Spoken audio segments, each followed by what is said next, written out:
कुठले पैसे खाणाऱ्यांनी पैसे द्यायला हरकत नाही. मी आणत नाही, कुठे मिळवतच नाही, कुठं भ्रष्टाचार नाही माझा. मी जिल्हा बँकेत होतो 5 वर्ष, तुम्हाला माहिती आहे, चेअरमन 30 वर्ष डायरेक्टर आहे. कारखान्यात आता मी गेलोय, पूर्वी 25 वर्ष कारखाना माझ्याकडे होता, पण मी चेअरमन नाही कधी झालो. मी सूतगिरणी आहे, माझ्याकडे बँक आहे, गव्हर्नमेंटच्या अनेक कमिट्यावरती काम केलं, WMDC काम केलं, लोकांना फंड द्यायला वगैरे, ज्या सबसिडी देतो इंडस्ट्रीजला 15 लाख 20 लाख, त्याचा मी डायरेक्टर म्हणून काम केलंय. महाराष्ट्र राज्य विद्युत मंडळात मी काम केलंय, मी सहकार परिषद काम केले, देशाच्या वस्त्रोद्योग मंडळात मी काम केले. त्याच्यात 5-6 खासदार होते, 45,000 कोटीचं बजेट होतं.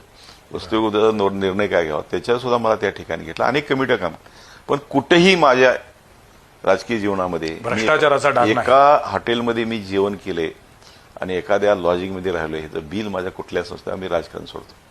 कुठेही मी हा प्रकार केला नाही. इतकं ठामपणे तुम्ही सांगू शकता? ठामपणे कुठे अजून बघा माझे जाहीर, मी प्रत्येक सभेत बोलतो हे वाक्य मी प्रत्येक सभेत बोलतोय.